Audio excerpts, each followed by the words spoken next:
Dito nga tayo sa picture. Pakita natin agad ito. Oh! Senator Bato de la Rosa, mukhang lulusot ah. Mukhang may pag-asang lumusot si Tobats, ano? Mukhang may pag-asang lumusot si Senator Bato de la Rosa, mga kababayan. Ano po ang sinasabi dito? Oh. Lagay natin dito. Now, this is the time for these officials to reveal the truth about the Duterte administration, administration's bloody campaign.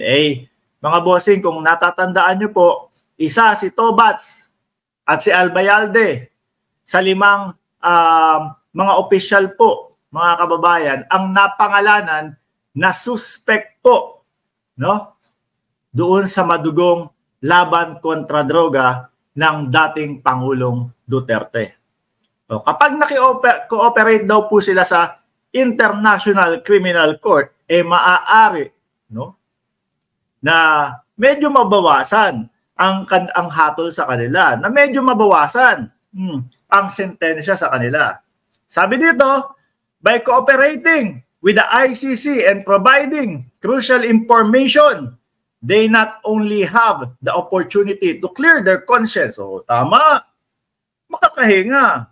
Kesa nagngangangal-ngal si Tobats o aka Boss Puncher, kesa nagngangangal-ngal, isipin niya na, no?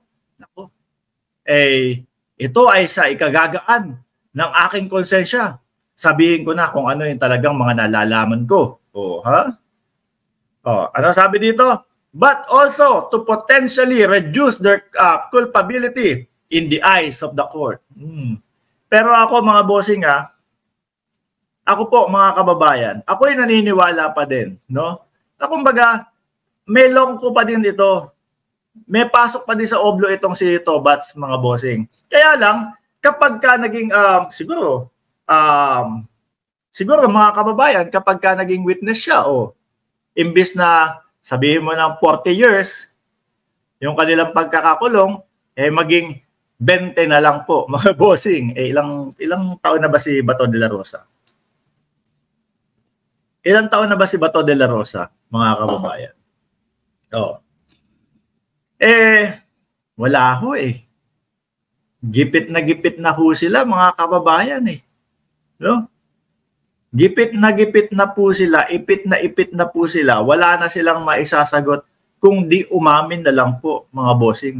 Sabi ni Tina B na maagang nagigising, good morning, Sir Mark. Kesa yung araw-araw na ginagawa ni Tobats, ni Bato de la Rosa, no? Paliwanag ng paliwanag, ganito, ganyan. Pusasan nyo na ako.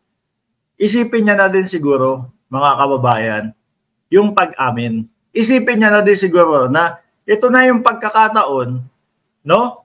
Na baka naman kailangan ko na siguro talagang aminin kung ano yung mga nalalaman ko, kung bakit lumala at dumanak ang dugo sa panahon ng laban kontra droga ng dating Pangulo. Biruin nyo po, mga kababayan, mga kabataan, bibili lang ng kung ano yung bibili sa tindahan. Nagmamakaawa. Tapos makikita mo, maririnig mo doon sa mga opisyal na iniimbestigahan sa Kongreso na walang awa talaga. Nakakalungkot, no? Ipit na po sila dyan, mga kababayan. Kaya lang, syempre, malaki ang utang na loob nitong si Bato de la Rosa, mga bossing, sa dating Pangulo. Kaya bakit ho? Kaya kahit magkapit-pitan yata ng itlog, wala hindi makikipagtulungan sa ICC itong si Tobats, mga bossa. Isang great naman dyan, di ko pa na-experience mabati ng live. Sabi ni Neil Mondraker. Pinakamamahal, live si Maharlika kahapon. Sabi niya, bakit daw ang tagal ng pag-file ng kaso sa kanya? Means tinatakot lang daw siya. Pero di daw siya aatras. Haharapin niya ang pulburon video. Pero todo ano siya. Todo, sabi niya? Wala naman ako sinabing si Bongbong Marcos yun todo paliwanag siya. hindi natatakot. Oh. A-attend kaya mamaya sa Senate hearing si Binibining Gandang Hari? Ay, yan ang tanong natin. Mamaya ho, pag-uusapan natin yan, mga kababayan. Kay Harry Roque. Oh. Good to hear from your update. Dapat makulong ang Duterte. Mga kababayan, no? Ito ngayon, naratibo ng mga OTAP vloggers. Ang tanda na ni dating Pangulong Duterte, tapos ganyan, ginigipit pa nila. Hindi na nga makalakad ang dating Pangulong Duterte, tapos ganyan, gusto pa nilang makulong sa ICC. Gusto pa nilang papasukin ng ICC. Hindi naman po kasi ganun yun eh. So, kung lahat na lang, no, mga kababayan, kung lahat na lang ng gagawa ng kasalanan, magiging reason, matanda na ako, wag nyo na ako ikulong. Baka ang isipin niya mga yan, sige, gagawa akong kasalanan niya, tapos magtatago ako hanggang 70 to 80 years, hanggang dumating ako ng 80 years old, magtatago na lang ako. 80 years old, sisiwalat, lalantad na ako sa publiko. Kasi, batas ng Pilipinas, pag matanda ka na, hindi ka na ikukulong. Absuelto ka na doon sa iyong mga ginawa. Hindi po ganon, mga kababayan. Ano po? Merong mga nalabag ang karapatang pantao, merong mga hindi sila naging masaya sa kanilang buhay dahil po, no, doon sa mga taong umabuso sa kanilang kapangyarihan, mga bossing. Paano naman po 'yun? 'Di ba? Ang bawat isa po sa atin, ang bawat tao po, mga kababayan, may karapatang sumaya. Pero dahil po dito sa mga mapagsamantala sa kanilang kapangyarihan, nalabag po ang karapatang pantao ng mga tao na yun.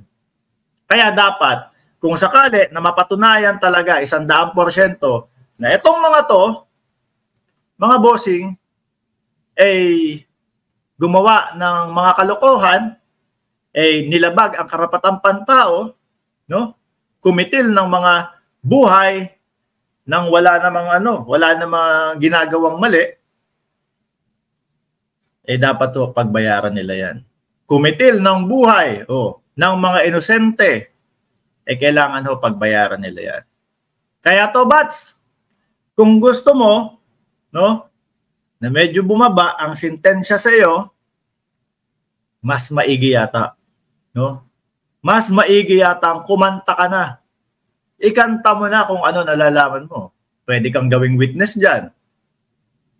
Kumbaga, lagi nating sinasabi, mga bossing, pwede kang maging witness kung hindi ikaw yung talagang mismong mastermind.